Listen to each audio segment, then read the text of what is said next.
ದಸರಾ ಮಾಡ್ತೀರಿ. ಅದೇನು ದಸರಾ ಅಂದರೆ ಆನೆಗಳು ಕರೆಸೋದು, ಆ ಲದ್ದಿಯಲ್ಲಿ ಎತ್ತಾಕೋದು, ಕೆರೆಯಲ್ಲಿ ಆನೆ ತೊಳಿಸೋದು, ಅದ್ರ ಮೇಲೆ ಅಂಬಾರಿ ಕುಣಿಸೋದು, ಒಂದು ಮೆರವಣಿಗೆ ಮಾಡೋದು, ಜನಗಳಿದ್ರೆ ಕೈ ಬೀಸೋದು, ಅಲ್ಲಿ ಬಂದು ಮುಖ್ಯಮಂತ್ರಿಗಳು ಹೂವು ಎಸೆಯೋದು, ಇಷ್ಟೇನಾ? ಇದಕ್ಕೆ ಒಂದು ಐತಿಹಾಸಿಕವಾದ ಹಿನ್ನೆಲೆ ಕೊಡಬೇಡವಾ? ಆಮೇಲೆ ಇದು ಮೈಸೂರು ದಸರಾ ಆದ್ರೂ ಕರ್ನಾಟಕದ ಸಮಗ್ರ ಜನರನ್ನು ಕರಿತಕ್ಕಂಥ ದಸರಾ ಆಗಬೇಕಿದು. ಉತ್ತರ ಕರ್ನಾಟಕದವ್ರಿಗೆ ಇದು ಗೊತ್ತಿಲ್ಲ. ಎಲ್ಲರನ್ನ ಕರಿತಕ್ಕಂಥದ್ದು ಒಂದು ಗಂಭೀರವಾಗಿ. ಮತ್ತು ಉದ್ಘಾಟನೆಗೆ ಯಾರನ್ನೋ ಕರಿತೀರಿ, ಪಾಪ ಅವರು ಏನು ನೀವು ಉದ್ಘಾಟನೆ ಅಂದ್ರೆ ಏನು ನಂಗೆ ಅರ್ಥ ಇಲ್ಲ. ಪಾಪ ಯಾರೋ ಕರೆದ ತಕ್ಷಣ ಅವ್ರಿಗೆ ಏನು ಸ್ವರ್ಗ ಸಿಕ್ತು ಅಂತ ತಿಳ್ಕೊತಾರೆ.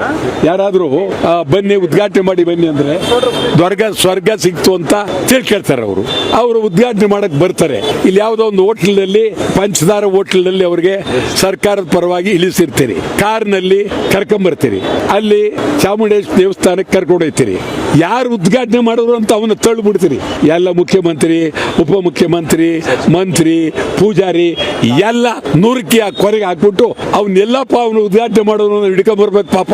ಎಲ್ಲದು ಆ ಪರಿಸ್ಥಿತಿ ಗೌರವ. ಗಂಭೀರವಾಗಿ ಮಂತ್ರಿಗಳು, ಮುಖ್ಯಮಂತ್ರಿಗಳು ಎಲ್ಲ ಬಾಯಿ ಮುಚ್ಚಿಕೊಂಡು ಕೆಳಗಡೆ ಕೂತ್ಕೊಳ್ಬೇಕು.